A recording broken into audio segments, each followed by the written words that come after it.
let's see, did I lose my stamina there? Well, it seems like forever ago since we played Wisconsin. I mean, it was last year, basically, in December, and it just seems like, that was a couple seasons ago. But they are coming off a win at Minnesota. That game was an overtime win for them. Obviously, they're 3-11 in conference. They're one of the people that are kind of lower in the standings right now, and our team just understands, just like, when we played Rutgers, that it doesn't matter. Every game is important and every game counts the same. And I was so happy with the way that we played against Rutgers and the way that we came out really focused and kept the intensity the whole game, even with a big lead. And I think sometimes that can be really hard to do. So Wisconsin coming in, I know my team won't take them lightly. They're a good team in that they're really balanced. I mean, they have 5 people in double figures, and anytime you have 5 people in double figures, it's very hard to guard that team. They have 4 exceptional offensive rebounders. They've got 3-point shooters.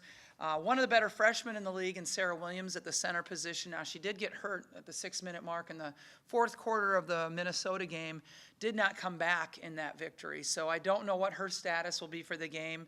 It looked like an ankle twist, but you just don't know, right? She never came back in that game. So, we're looking forward to playing at home. It's hard to believe that we're winding down, only 2 home games remaining. That's hard to believe, but we'll be ready for Wisconsin. I don't recall many times in recent years where you guys have dropped one of these head-scratching losses, I guess you could call it, if, looking at how teams look on paper.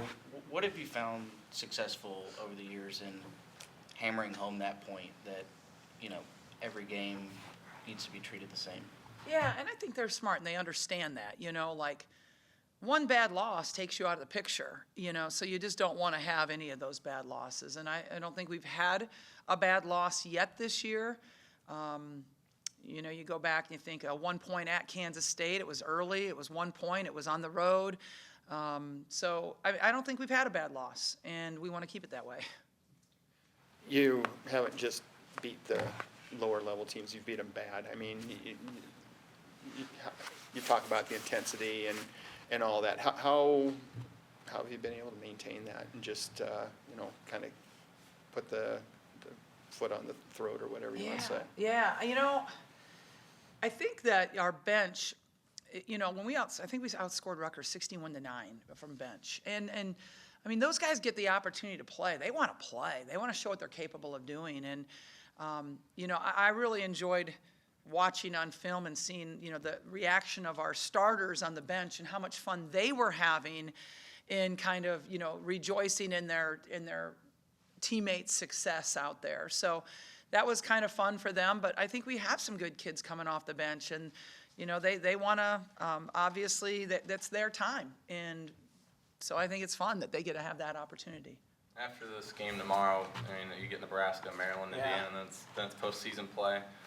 This kind of feels like, maybe a last, tune-up opportunity before things get hard for the rest of the season. What do you want to, see from tomorrow's game that makes you feel good going into the rest of the way? Yeah, it's more like just what we saw at Rutgers, just keeping the intensity high no matter what, keeping the focus high no matter what. Limiting mistakes, that's just the thing is, as you go down the stretch, the team that makes the fewest mistakes is often the team that wins. And so, not having those mistakes, but really looking, just crisp and executing. That's really what we're looking for. How's McKenna's rib thing? I mean, she's obviously playing well. Yeah, and she's playing with some protection, but, she's not going to tell you, even if it hurts. I mean, she just won't. She's just that type of kid that every time I asked her afterwards, how do you feel today? Good. That was all I would get, was a good, even though she didn't feel good. So, it's her senior year. She wants to play. She's she's just a really tough individual. In terms of protection, it's just sort of a wrap? Kind of like a football, like they wear underneath a football jersey with the, I don't know what they're called, the Under Armour things that are pads. I don't know what the official name of it is, sorry. Coming into the season, you guys' goals were obviously to win a Big Ten regular season title, tournament title, and then, make a deep run in the NCAA tournament. any loss, from here to the end of the season would potentially put one of those goals in jeopardy. Is this kind of the point where you start flipping over to, maybe postseason mode where, if we lose a game now, we're potentially not going to reach one of those goals? Yeah, we don't even think about that because I think that if you start focusing on it and thinking about it, it's going to happen.